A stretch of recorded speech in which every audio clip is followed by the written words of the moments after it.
Kuna mfalme mmoja alikuwa ameweka kitengo cha adhabu kwa mawaziri wake wa kimesi wakifanya makosa. Kitengo chenyewe kuna mbwa maalumu anafugwa. Mbwa wale akitupwa mtu ndani pale, wakiambiwa huyo mmalizeni, dakika 5 washamaliza kali. Waziri mmoja akakosea kwa mfalme, akatuhumiwa na mfalme kwamba huyu ni khain, lazima afikishwe kwenye adhabu ya kuliwa na mbwa. Yule waziri akakubali kosa lake, akamwambia, lakini na mimi naomba ombi langu, kabla sijapelekwa kwa mbwa nipe siku 10. Siku 10 na mimi nikajikaribishe na wale mbwa ili waizoee harufu yangu. Itakuwa rahisi, hata ifikishi dakika 5, watakula kwa dakika 1 tu nyama, maana watakuwa shanizoea.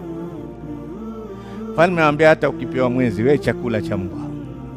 Huyu bwana akashirikiana na wale wanaowatreni mbwa na kuwalisha na kuwaogesha na kufanyaje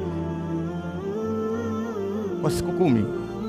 Baada ya siku 10, siku yake ya kwenda kuuawa na kifo chake ni kuliwa na mbwa. Akaingizwa pale, haya mbwa, fanya kazi yako.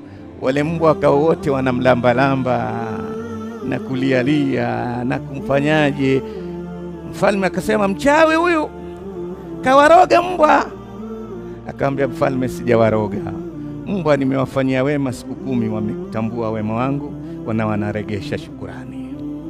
Wewe miaka 10 na kuhudumia, huna shukurani? Mmenielewa? Kiumbe chenye hisia kinatambua wema, na malipo ya wema ni shukurani. Na ndio utapata Iblis, atahaddi alladhi bainahu wa baina Allah adamu shukri minan nas min ibni Adam. Challenge ya Iblisi na Allah alamwekea Allah, hakumwambia Allah nitawafanya wasisujudu, wala tajidu aktharahum sajidin, wala tajidu aktharahum raki'in.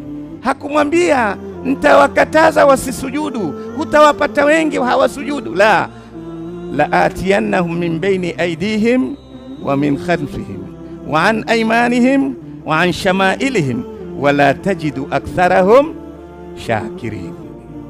Iblisi amwambia Allah, nitatumia maarifa yangu yote, nitakuwa namba 6, nitacheza kote, mbele, nyuma, bavuni, kulia, kushoto, lakini nihakikishe hawa wengi hawatakushukuru.